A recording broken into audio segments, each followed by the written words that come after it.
Innal hamdalillah nahmaduhu wa nasta'inuhu wa nastaghfiruh wa na'udzu billahi min shururi anfusina wa min sayyiati a'malina. Man yahdihillahu fala mudhillalah wa man yudlil fala hadiyalah. Asyhadu an la ilaha illallah wahdahu la syarikalah wa ashhadu anna Muhammadan abduhu wa rasuluh sallallahu alaihi wasallam. Ya ayyuhalladzina amanu taqullaha haqqa tuqatih wa la tamutunna illa wa antum muslimun. Ya ayyuhan nasu taqu rabbakumul ladzi khalaqakum min nafsin wahidah wa khalaqa minha zawjaha wa batha minhuma rijalan katsiran wa nisaa'a wattaqullaha alladzi tasaaluna bihi wal arham innallaha kana 'alaikum raqiba. Ya ayyuhalladzina amanu taqullaha wa qulu qawlan sadida yuslih lakum a'malakum wa yaghfir lakum dhunubakum wa may yuti'illaha wa rasulahu faqad faza fawzan 'azima. Amma ba'du, fa inna asdaqal hadisi kitabullah wa khairal huda Muhammadin sallallahu alaihi wasallam wa syarrul umuri muhdatsatuha wa kullu muhdatsatin bid'ah wa kullu bid'atin dhalalah. Kaum muslimin rahimani wa rahimakumullah. Alhamdulillah, yang pertama kita panjatkan puji syukur kita kehadirat Allah Subhanahu wa taala yang telah memberikan kepada kita begitu banyak nikmat dan karunia-Nya. Salawat dan salam yang kedua semoga tercurah kepada Rasulullah Muhammad sallallahu alaihi wasallam. Kaum muslimin rahimani wa rahimakumullah. Kemudian yang ketiga, tidak lupa khatib mengingatkan kepada kita semua untuk senantiasa bertakwa kepada Allah Subhanahu wa taala dimanapun kita berada. Menjaga ketakwaan atau bahkan meningkatkan ketakwaan kepada Allah Subhanahu wa taala. Kaum muslimin rahimani wa rahimakumullah. Makna takwa adalah kita membuat perisai, kita membuat benteng dari azab Allah Subhanahu wa taala dengan cara menjalankan perintah Allah dan menjauhi larangannya. Sehingga kaum muslimin rahimani wa rahimakumullah, ketika diwasiatkan kepada kita bertakwa, maka maknanya adalah kita diminta untuk senantiasa menjalankan perintah-perintah Allah dan menjauhi larangannya dimanapun kita berada. Kaum muslimin rahimani wa rahimakumullah, maka pada kesempatan khutbah siang hari ini insyaallah kami akan memberikan beberapa sunnah-sunnah yang bisa kita kerjakan ketika kita hendak tidur. Kaum muslimin rahimani wa rahimakumullah, aktivitas tidur adalah aktivitas hal keduniaan, kebiasaan yang dilakukan oleh semua manusia, bahkan semua makhluk hidup. Maka kegiatan tidur yang merupakan aktivitas yang biasa kita lakukan, kegiatan keduniaan, maka bagaimana caranya kita sebagai seorang muslim yang cerdas harus bisa memanfaatkan aktivitas tidur ini dengan bisa menuai pahala dari Allah Subhanahu wa taala. Maka bagaimana caranya agar tidur kita bisa bernilai pahala? Maka di antara caranya adalah dengan kita menjalankan sunnah-sunnah ketika kita tidur. Kaum muslimin rahimani wa rahimakumullah. Sunnah yang pertama yang bisa kita lakukan ketika kita hendak tidur, agar tidur kita bernilai pahala adalah dengan kita berwudu sebelum tidur. Sebagaimana dari hadis sahabat yang mulia Al-Bara' bin Azib radhiyallahu anhu, beliau mengabarkan bahwa Rasulullah mengatakan, "Idza ataita majja'aka fattawaddu'a wudhu'aka lis-sholati." Rasulullah mengatakan, ketika kalian mendatangi tempat tidur kalian, maksudnya ketika akan tidur, fattawaddu'a, maka berwudulah, wudhu'aka lis-sholati, sebagaimana wudu kalian ketika akan sholat. Kaum muslimin rahimani wa rahimakumullah, sunnah yang pertama yang bisa kita kerjakan agar tidur kita bernilai ibadah adalah dengan kita berwudu. Kita berwudu ketika hendak tidur sebagaimana wudu kita ketika akan melaksanakan sholat. Kaum muslimin rahimani wa rahimakumullah.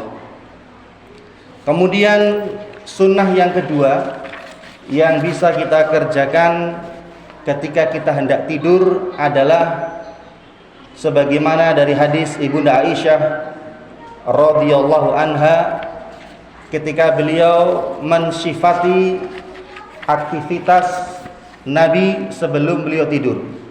Beliau mengatakan, kana idza awa ila firasihi kulla lailatin jama'a kaffaihi thumma nafatha fihima thumma qara'a fihima qul huwallahu ahad wa qul a'udzu birabbil falaq wa qul a'udzu birabbin nas.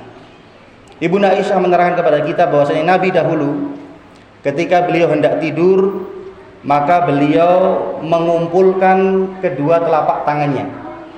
Beliau menyatukan kedua telapak tangannya, yang kanan dan yang kiri. Kemudian beliau membacakan dan meniupkan kepada tangan tersebut, yaitu surat 3 kul. Kul huwallahu ahad, Al-Ikhlas, kemudian Al-Falaq dan An-Nas. Dibacakan dan ditiupkan di telapak tangan tersebut, kemudian diusapkan di seluruh tubuh yang bisa dijangkau. Diusapkan di wajah, di kepala, di badan, di dada, di tangan, dan di semua anggota tubuh yang bisa kita jangkau. Hal tersebut dilakukan sebanyak 3 kali. Jadi kita menyatukan telapak tangan kita kanan dan kiri, kemudian membacakan Al-Ikhlas, kemudian meniupnya, kemudian membacakan Al-Falaq, kemudian meniupnya, kemudian membacakan An-Nas, kemudian meniupnya. Kemudian diusapkan ke badan kita dan dilakukan sebanyak 3 kali. Inilah sunnah yang bisa kita lakukan nomor yang kedua. Kaum muslimin rahimani wa rahimakumullah. Kemudian sunnah yang ketiga yang bisa kita kerjakan adalah sebagaimana hadis yang panjang dari sahabat Abu Hurairah radhiyallahu taala anhu, yakni ketika beliau, sahabat Abu Hurairah ini, diberikan tugas oleh Rasulullah untuk menjaga harta Baitul Mal. Kemudian suatu malam ketika sahabat Abu Hurairah ini sedang menjaga harta, datanglah seorang pencuri yang mencuri harta tersebut. Kemudian sahabat Abu Hurairah ini berhasil menangkap pencuri tersebut dan beliau berkata, sungguh aku akan menyerahkan kamu kepada Rasulullah SAW. Kemudian pencuri tersebut mengatakan, tolong jangan serahkan saya akan mengajarkan kepadamu sebuah zikir yang ketika kamu baca sebelum tidur, maka zikir tersebut akan memberikan perlindungan atas izin Allah Subhanahu wa taala dari bangsa kami. Yaitu dia mengatakan, idza awaita ila firasika faqra ayatal kursi. Ketika engkau hendak pergi tidur menuju ke tempat tidurmu, maka bacalah ayat kursi. Kemudian keesokan harinya Abu Hurairah melaporkan kejadian ini kepada Rasulullah SAW, dan Rasulullah mengatakan sesungguhnya dia telah berkata benar walaupun dia seringkali berdusta. Sesungguhnya dia adalah syaitan. Kaum muslimin rahimani wa rahimakumullah, sehingga sunnah yang ketiga yang bisa kita kerjakan agar tidur kita bernilai pahala dan juga mendapatkan lindungan dari Allah Subhanahu wa taala dengan kita membaca ayat kursi. Kaum muslimin rahimani wa rahimakumullah. Kemudian sunnah yang keempat yang bisa kita kerjakan adalah sebagaimana dari hadis Hudzaifah, bahwasanya beliau meriwayatkan Rasulullah dahulu ketika akan tidur beliau berdoa akan tidur, yaitu dengan mengucapkan Bismika Allahumma amutu wa ahya. Sehingga kaum muslimin rahimani wa rahimakumullah, sunnah berikutnya adalah dengan kita berdoa. Jangan lupa berdoa sebelum tidur dengan mengucapkan Bismika Allahumma amutu wa ahya.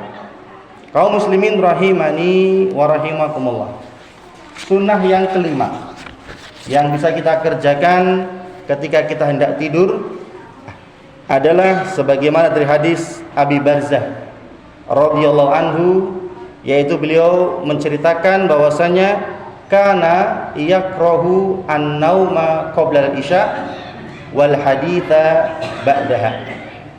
Beliau sahabat Abi Barzah ini mengisahkan bahwasanya Rasulullah SAW beliau membenci tidur sebelum isya wal haditha ba'daha, dan berbicara, ngobrol, bergadang setelah isya. Sehingga kaum muslimin rahimani wa rahimakumullah, di antara sunnah yang bisa kita kerjakan agar tidur kita bernilai pahala adalah dengan kita menyegerakan tidur di awal malam setelah sholat isya dan menghindari bergadang, kecuali ketika kita ada keperluan. Di antara manfaat yang bisa kita peroleh ketika kita menyegerakan tidur setelah isya adalah maka kita memiliki waktu yang cukup untuk tidur, sehingga kita bisa bangun untuk sholat tahajud, atau minimal kita tidak luput dari sholat subuh karena tidur kita cukup dan kita tidak bergadang. Kaum muslimin rahimani wa rahimakumullah, inilah di antara sunnah yang bisa kita kerjakan ketika akan tidur agar tidur kita bernilai pahala. Aqulu qouli hadza wastaghfirullah li wa lakum.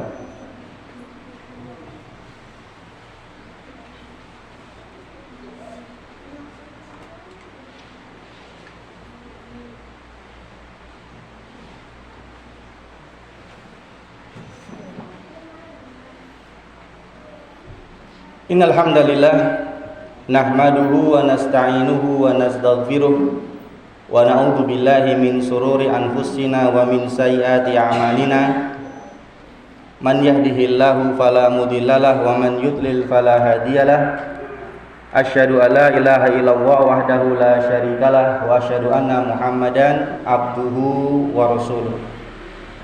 Kaum muslimin rahimani wa rahimakumullah, sehingga kesimpulan pada khutbah kita siang hari ini adalah bahwasannya ada 5 sunnah yang bisa kita kerjakan ketika kita hendak tidur agar tidur kita tidak sekedar tidur biasa tetapi juga bisa menuai pahala dan mendapat lindungan dari Allah Subhanahu wa taala.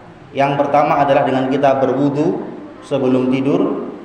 Yang kedua, kita membaca 3 qul, Al-Ikhlas, Al-Falaq dan An-Nas, kemudian meniupkan di tangan kita, kemudian kita usapkan ke seluruh badan kita, diulangi 3 kali. Yang ketiga adalah kita membaca ayat kursi. Yang keempat, kita membaca doa tidur, Bismika Allahumma amutu wa ahya. Dan yang kelima adalah kita menyegerakan tidur di awal malam setelah sholat isya. Kaum muslimin rahimani wa rahimakumullah, akhirnya kita tutup dengan berdoa kepada Allah Subhanahu wa taala. Allahumma sholli ala Muhammad wa ala ali Muhammad kama shallaita ala Ibrahim wa ala ali Ibrahim innaka Hamidum Majid. Allahumma barik ala Muhammad wa ala ali Muhammad kama barakta ala Ibrahim wa ala ali Ibrahim innaka Hamidum Majid. Allahumma ighfir lil muslimina wal muslimat wal mu'minina wal mu'minat al ahya'i minhum wal amwat innaka sami'un qaribun mujibu da'wat. Allahumma inna nas'aluka ilman nafi'an wa rizqan thayyiban wa amalan mutaqabbalan. Allahumma rabbana atina fid dunya hasanah wa fil akhirati hasanah wa qina adzabannar walhamdulillahi rabbil alamin.